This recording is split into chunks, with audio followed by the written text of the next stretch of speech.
Ẹ kú dédé àsìkò yìí o, níbi tẹ́ ti ń láǹfààní àti máa wò wá jákèjádò àgbáyé. Olúwatóbilọ́ba Fásùgbà lórúkọ mi. Mo kí gbogbo ẹ̀yin tẹ́ ń wò wá jákèjádò àgbáyé, ẹ kú kalẹ̀. Ẹ ṣeun tẹ́ ń wò kàn ní wa ní gbogbo ìgbà. Ìròyìn tó ń lọ nígboro mo ní sáré mẹ́nubà lónífẹ́rẹ́ jogi. Àkọ́kọ́ irú ẹ̀ ni olóyè ńlá kan ní Agbọ̀, eléyìí tí ó wo bọ́ọ̀lù Nàìjíríà tó sì gbabẹ̀ dèrò ọ̀run. Pẹ́nátì náà fẹ́ gbá ló bá dèrò ọ̀run. Báwo ló ṣe ṣẹlẹ̀?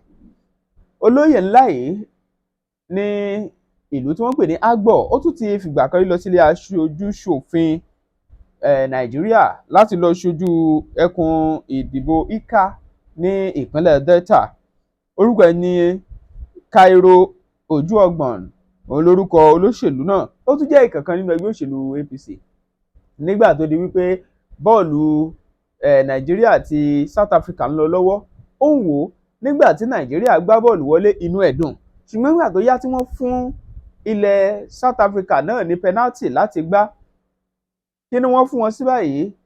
Ìyẹn gan ló mú kí ó ṣe kíni, kó tatẹ́rù nípa.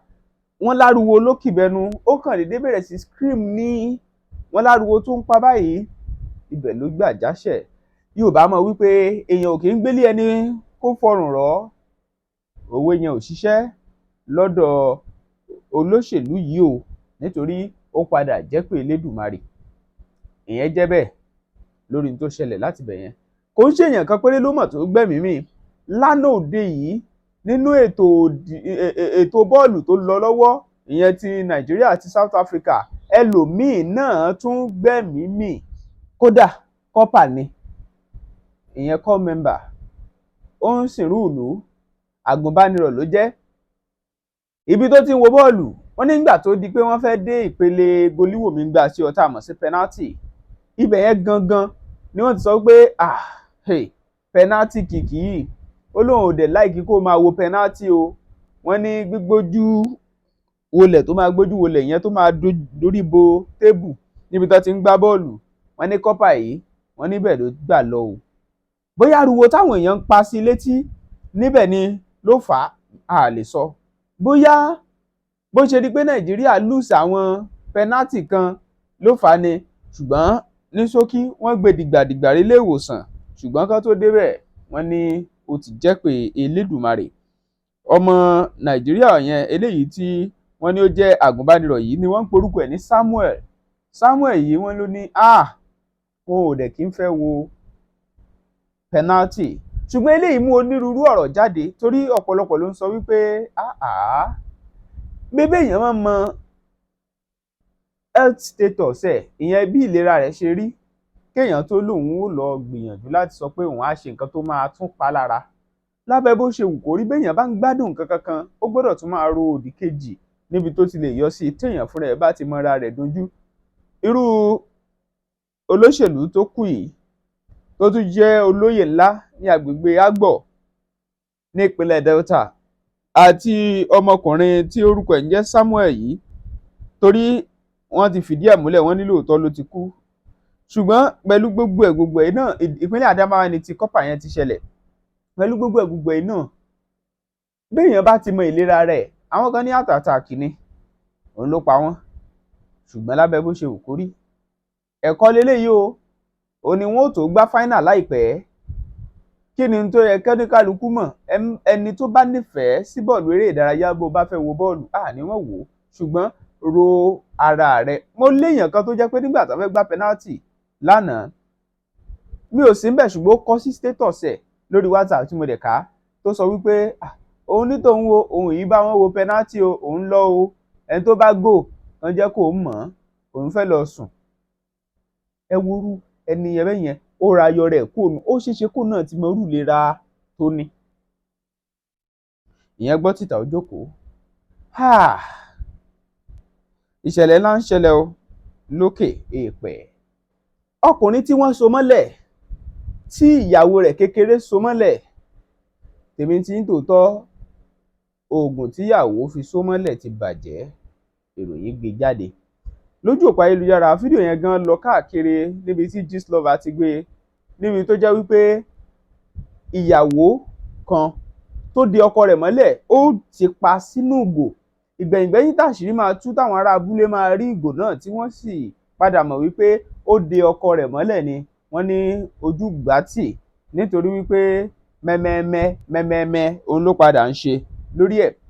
Wọ́n wá béèrè pé kí nìdí? Ìdí abájọ tó fi ṣe òògùn náà tó sì fi de ọkọ rẹ̀ sínú ìgò ni wípé kí ọkọ rẹ̀ kó lè lé ìyàwó rẹ̀ alákọ̀ọ́kọ́ dànù, ìyẹn first wife, kó lè lé dànù, kó lè gbájúmọ̀ òun nìkan. Ìyẹn fi hàn wípé gọ́ngọ́ ń sọ kòtòkó ń wu. Nàìjíríà ló ti ṣẹlẹ̀ o, wọn ò fi agbègbè yẹn sí, ṣùgbọ́n ìròyìn gbé a sì kà ní dédé àsìkò yìí. Ìyẹn fi hàn wípé ọkùnrin nílò láti máa ṣọ́ra gidi.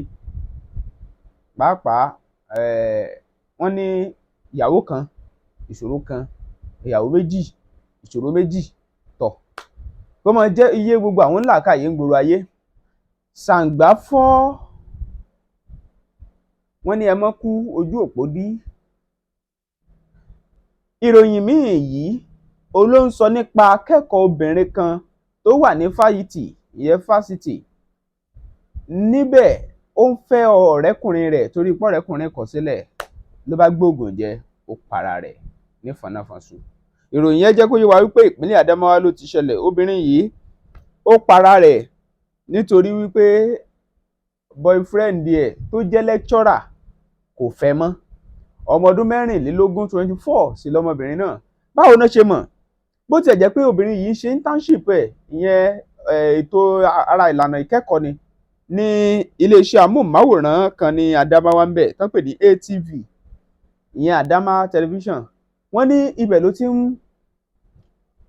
ti ń ṣe internship ẹ̀, ṣùgbọ́n nínú ilé rẹ̀ òun ni wọ́n kàn ti rí wípé ó parẹ́ o. Ṣùgbọ́n nínú àwọn nǹkan tó kọ sílẹ̀ tí bàbá ẹ̀ rí náà ti rí wípé ọ̀rẹ́kùnrin rẹ̀ yẹn tó jẹ́ lecturer tó fi sílẹ̀ ó bí ohun tó jẹ́ kó lọ ṣekú para rẹ̀. Ṣùgbọ́n ọ̀rọ̀ ti wà lọ́dọ̀ ọlọ́pàá, ìgbésẹ̀ sì ti ń tẹ̀ síwájú lórí ẹ̀ báyìí. Ìyẹn gbọ́ tìtọ̀ ó jókòó, ṣùgbọ́n lábẹ́ bó ṣe wù kó rí, kò sí ìdí kankan tèmi lérò wípé ó fi yẹ kéèyàn ó gbẹ̀mí ara ẹ̀ nínú ayé yìí. Lóòótọ́ èèyàn lè wà ní ipò kan ńgbà míì tó ń bani nínú jẹ́, ṣùgbọ́n lábẹ́ bó ṣe wù kó rí, ó yẹ kí ènìyàn ní ìfọkànsí pé àsìkò yẹn máa tó lọ, ìgbà tuntun á dé. Ìran kan lọ, ìran kan ń bọ̀ ní o. Èèyàn tó sì dé lónìí la ṣì rí, kò sẹ́ni tó mọ ohun tó dáa tó tún ń bọ̀ lọ́la. Ìyẹn fi hàn wípé ẹ jẹ́ ká mọ̀ wípé ikú kọ́ ló kàn, ká para wa, ká gbé nǹkan jẹ kọ́ ló kàn o. Ọkùnrin kan ọmọ ọdún 35 ó fìbásùn gbẹ̀mí obìnrin olóbìnrin. Obìnrin tó gbẹ̀mí ẹ̀ nípasẹ̀ ìbálòpọ̀ lòun jẹ́ ọmọ ọdún 65, ìyẹn 55. Obìnrin yẹn lórúkọ ẹ̀ ń jẹ́ Dero Abiodun. Wọ́n ní tìpátìkúùkù ló fi nǹkan tó wà ní pọ̀npọ́lọ́tàn tẹ̀ fi bá a lájọṣepọ̀ tó sì rán obìnrin ọ̀hún sọ́run àrèmabọ̀. Wọ́n ní wọ́n tiẹ̀ jọ ń ṣiṣẹ́ ni, gẹ́gẹ́ bí tí ìròyìn sọ.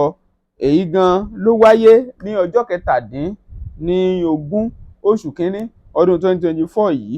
Iléeṣẹ́ ọlọ́pàá wọ́n ní ọ̀rọ̀ yìí yóò dé ilé ẹjọ́. Ọ̀rọ̀ sì ti wà nílé ẹjọ́ báyìí, táwa sì mú àbọ̀ rẹ̀ jẹ yín lórí bó ṣe ń lọ gangan.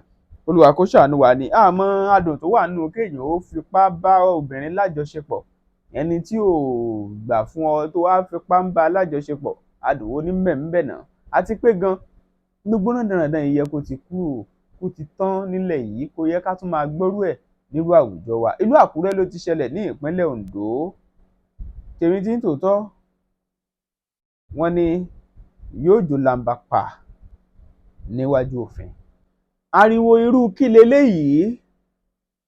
Òun ló ṣẹ́yọ nínú báǹkì lásìkò tí ọkùnrin kan tó gba owó tán tó sì ṣubú lulẹ̀ tó gbabẹ̀ kú. Ọkùnrin kan ló wọnú báǹkì láàárọ̀ kùtùkùtù ló ní òun fẹ́ gba owó, ìyẹn lọ́jọ́ 29 oṣù kínní ọdún tá a wà nínú ẹ̀ yìí. Kí ló wọ báǹkì sí? Òun fẹ́ gba 50,000 naira. Ó wá ń sọ fún àwọn tẹ́là tó wà ní báǹkì pé ẹjọ́ bóun ṣe wà yìí, ara òun ò yá o, òun sì nílò láti gba owó lòun ṣe jí wá sí báǹkì o. Wọ́n tiẹ̀ ní àwọn sọ fún pé wá ń bí, ó ní àwọn àsìkò táwọn máa ń bẹ̀rẹ̀ iṣẹ́, ṣùgbọ́n nígbẹ̀yìn àwọn tètè dá lóhùn, wọ́n ní dá lóhùn táwọn dá lóhùn táwọn fún lówó tán. Ó ti kúrò nínú báǹkì báyìí, bó ṣe ń dé ìta nínú kọ́ńpáàndì bọ́ síbi ẹnu géètì, ibẹ̀ gan-an ló kàn déédéé ṣubú lulẹ̀, ó sì kú. Ìyẹn fi hàn wípé k'Olúwa ó máa ṣàánú wa ni. Ọ̀pọ̀lọpọ̀ ló ń rìn títì tó jẹ́ wípé ẹlẹgẹ́ lẹlòmíì, ṣùgbọ́n ìyẹn jẹ́ gẹ́gẹ́ bí ohun tí ìròyìn gbé. K'Olúwa kó jọ̀ọ́ kó máa ṣàánú wa. A ní kú rèwerèwe, a sì ní kúkú àìtọ́jọ́ lágbára Ọlọ́run. Ìròyìn eléyìí ó jẹ jáde pé ìlú Jalingo òun ló ti ṣẹlẹ̀ ní ìpínlẹ̀ Taraba. Ìyẹn gbọ́ títà ó jókòó. Ìròyìn míì tó wà ńbí kì í tún ṣèròyìn rẹpẹtẹ mọ́, ṣùgbọ́n a fẹ́ mẹ́nubà náà, níbi tí obìnrin kan ti sọ wípé ṣé ẹ rí nípa tàwọn ọba tí wọ́n kú lẹ́kìtì, eléyìí tí àwọn ajínigbé ṣekú pa tán wàjà. Wọ́n ní ẹ fẹ́ gbọ́, àwọn gan ló ń sọ pé ẹ tẹ̀bò f'APC, ẹ tẹ̀bò f'APC lásìkò ètò ìdìbò. Ìròyìn yẹn ṣàlàyé ara ẹ̀ níbi tí obìnrin kan ti ń ṣàlàyé ọ̀rọ̀ fún gómìnà. Àwọn kan ti wò ó, ṣùgbọ́n ní tá a fẹ́ fàyọ, ẹ farabalẹ̀ gbọ́ ohun tí obìnrin yẹn sọ. Ẹ wá láyà dúpẹ́ lọ́wọ́ yín, ẹ má fi wálẹ̀, Ọlọ́run ní fi yín lẹ̀.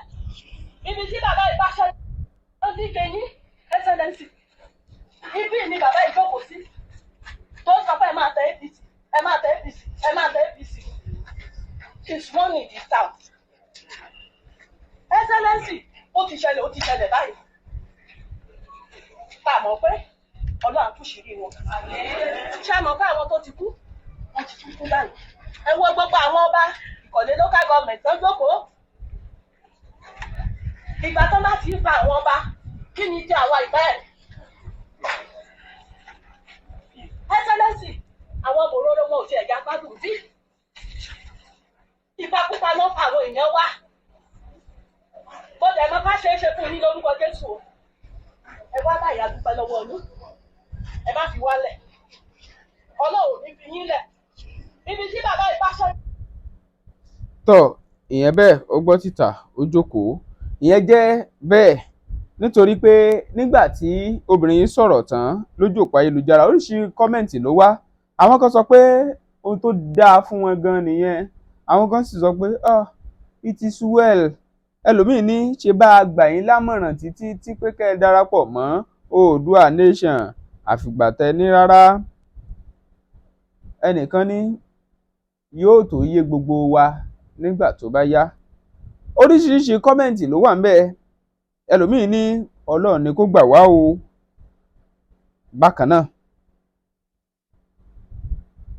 ẹnìkan ní ohun tí wọ́n mọ̀ jẹ òun ló ṣekú pa wọ́n.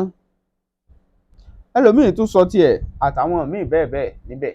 Ṣùgbọ́n kókó ohun tó wà ńbẹ̀ rèé, nǹkan ò gbọ́dọ̀ máa lọ bí eléyìí. Ipò kan gbọ́dọ̀ yí padà, ṣùgbọ́n tí ò bá yí padà yóò ṣapá kan jàmọ́ púpọ̀. Torí gẹ́gẹ́ bí ohun tí obìnrin yẹn sọ, nígbà tí àwọn odidi ọba aládé táwọn bá wá ń bára wọn nírú ipò bẹ́ẹ̀, mélòó mélòó ẹni tí ò dé nǹkan kan, mélòó mélòó ẹni tí ò di nǹkan kan. Mo ṣe interview pẹ̀lú wòlíì kan lónìí, ẹ tó wo fídíò yẹn láìpẹ́, níbi tó ti ń sọ ara àwọn nǹkan tó máa ṣẹlẹ̀ lọ́dún 2024 yìí. Ó tún tẹnu mọ́, oníṣẹ́ fẹ́ gbọ́, ó ń bọ̀ wọ́n láwọn ládẹ́ẹ̀dẹ̀, wọ́n ní a sọ pé gbogbo àwọn ọdún mi tó ti ń kọjá wípé àwọn ọdún yẹn tó sàn. Nítorí pé àfàìmọ̀ kí n tó dàbí lockdown gan mọ̀ tó fẹ́ ṣẹlẹ̀ tó bá yá. Ó ní béèyàn bá fẹ́ jáde, ó gbọ́dọ̀ máa gbàdúrà gidi lójú méjèèjì kó má bàa kó sọ́wọ́, kó má bàa kúkú àpàlàdọ̀ látọwọ́ àwọn ajínigbé tí pani lọ́sàn-án gangan rán ni lọ sọ́run àrèmábọ̀. Ṣùgbọ́n pẹ̀lú gbogbo ẹ̀, lábẹ́ bó ṣe wù kó rí, àfi ká ṣọ́ra, ká ṣọ́ra, ká ṣọ́ra. Ìyẹn gbọ́ títà ó jókòó bẹ́ẹ̀ náà. Ẹ wò ó, ìròyìn yẹn pọ̀pọ̀pọ̀. Ìmíì tó tún jáde ń bí, ọ̀gá àgbà àjọ EFCC, ìyẹn alága àjọ EFCC, ó sọ̀rọ̀. Ó ní tí n bá sọ fún yín wípé ọ̀pọ̀lọpọ̀ àwọn ilé ìjọsìn ló ń ṣàtìlẹ́yìn fún ìṣòwò ìlú kúmọkùmọ àti fífọgbọ́n fowó ṣèrànlọ́wọ́ fáwọn agbésùmọ̀mí. Ó láwọn ilé ìjọsìn ni wọ́n wà nídìí ẹ̀. Ó sọ bẹ́ńbẹ́yẹ́kẹ́ ọ̀rọ̀. Alága àjọ tó ń fúngun mọ́ ṣíṣe owó ìlú kúmọkùmọ Ọlá Olúkóyèdé ló ṣàlàyé ọ̀rọ̀ yìí wípé àwọn tí ó jẹ́ tẹlẹ́sìn dé iṣẹ́ tiwọn gan nínú ṣíṣàtìlẹ́yìn fáwọn agbésùmọ̀mí yìí ṣe kèrèmí o. Ó láwọn nǹkan táwọn sì ti fojú fimú fínlẹ̀ lórí ẹ̀ ló jẹ́ káwọn mọ̀.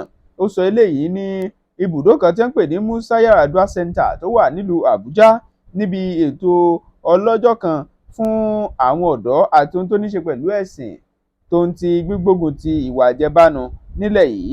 Ó ní ká má tanra wa jẹ, ìwádìí táwọn ti ṣe ó ṣàfihàn bẹ́ẹ̀, àfi kán jọ pawọ́pọ̀. Àwa ní ṣe pé ká jèkúrú ọ̀ràn tán kó tán láwo káwọn míì tún máa gbọ́wọ́ bẹ̀. Ó ń lọ̀rọ̀ tó sọ jáde lẹ́nu. Ó sọ, àwa sì kà á. Ìròyìn míì tó tún jẹ jáde ń ṣàfihàn wípé àwọn agbébọn lọ́tún àwọn agbébọn lósì míì tiẹ̀ ní fẹ́ kà yẹn púpọ̀. Wọ́n tún jíyàn gbé, wọ́n jíyàn méjì kan gbé. Àwọn obìnrin tẹ̀gbọ́n-tàbúrò nílùú Àbújá wọ́n ní 30 million naira làwọn ó gbà o káwọn tó lè tú wọ́n lẹ̀.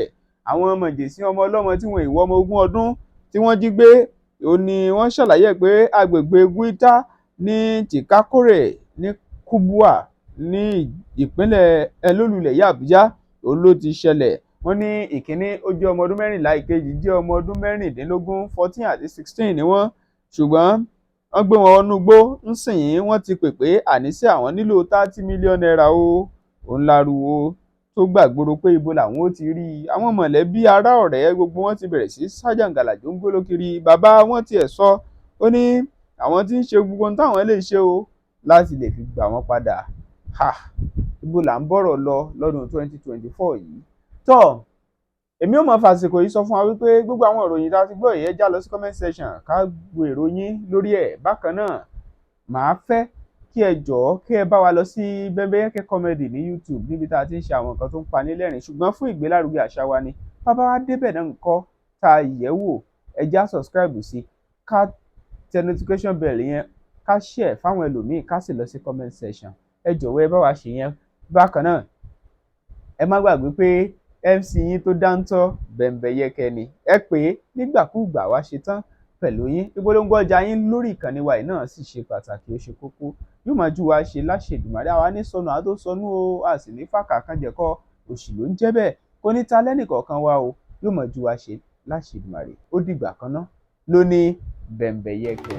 ATJ Textiles ló túbọ̀ ń jẹ́ kí ojú wa tàn sí aṣọ àdìrẹ ilẹ̀ wa. First National Àdìrẹ Festival tó wáyé kọjá ló túbọ̀ sọ ní jí láti máa túbọ̀ gbárùkù ti aṣọ àdìrẹ wa àti láti mọ ojúlówó yàtọ̀ sí ayédèrú. Ní báyìí gbogbo ẹ̀yin ará ilẹ̀ yìí àtòkè òkun tí ẹ ti ń pè fún ríra aṣọ àdìrẹ yín, ATJ Textiles, Àṣàní àti Àdùkẹ́ Foundation ṣetán láti máa kó ojúlówó ránṣẹ́ lówó tí kò wọ́n jù. Ẹ̀yin náà ẹ wo bàtà, báàgì, agbádá, súùtì, dúfè, beddings, wedding gown, bangles, cotton, táì ọrùn àtàwọn ohun àrà míì tí wọ́n fi aṣọ àdìrẹ ṣe. Ẹ tètè ra tiyín lónìí. Bí ẹ bá sì tún fẹ́ ní rírán kí wọ́n tó kó ránṣẹ́ síbikíbi lágbàáyé, ó rọrùn jù. ATJ Textiles wà ní nọ́mbà 8 Olúfẹ́mi Èsúrú Oṣó Street, Ṣódùbí, Oníkólóbó, Abẹ́òkúta, Ogun State, Nigeria. Ẹ̀wẹ̀ ètò ìdánilẹ́kọ̀ọ́ fún individual, corporate àti group wà. Youth and Women Empowerment náà kò gbẹ́yìn ní Àṣàní àti Àdùkẹ́ Foundation. Ẹ pè sórí 0803 472 0409 tàbí 0703-897-7028 lórí Instagram àti Facebook. Ẹ tẹ ATJ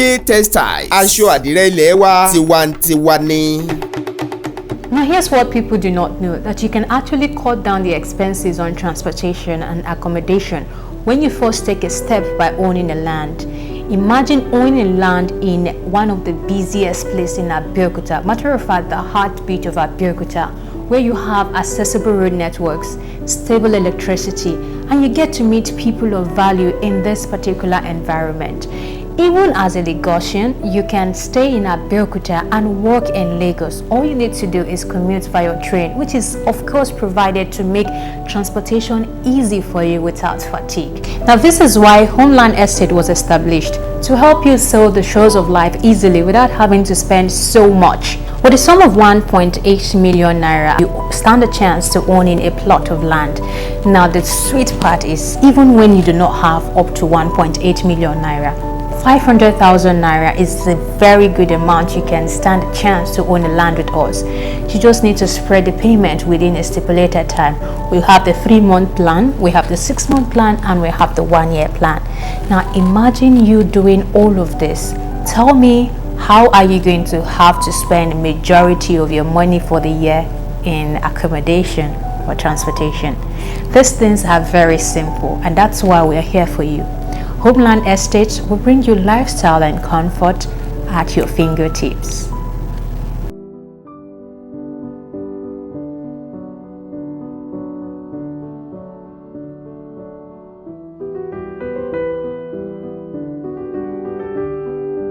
Abeokuta is a very peaceful place. Matter of fact, the people there are very welcoming. It's the closest to Lagos City. In fact, if you work in Lagos, you can easily stay in Abeokuta. All you need to do is commute via the train, thereby reducing the fatigue that comes in transportation and traffic.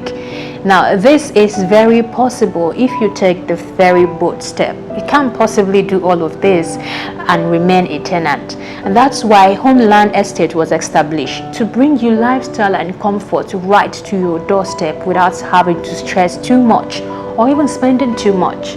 Now, this is how it works. Homeland Estate was established to give you this lifestyle and comfort easily, and thereby creating solutions to your transportation and accommodation issue easily. It is situated at the heartbeat of Abeokuta Kobakpe, where we have accessible road networks, stable electricity supply, and even get to interact with people of value in the community. It is also very close to the train station, where you can easily commute from Abeokuta to Lagos. The funny part of it is, if you reside in Abeokuta as a Lagos person or as someone who works in Lagos, you get home first to some people who have to commute to other parts of Lagos. You know the story. You work in VI and you stay in somewhere like Egbeda. Someone who is going to Abeokuta will definitely get to Abeokuta before you do. Now, these are the benefits that you stand to get if you have a land with us.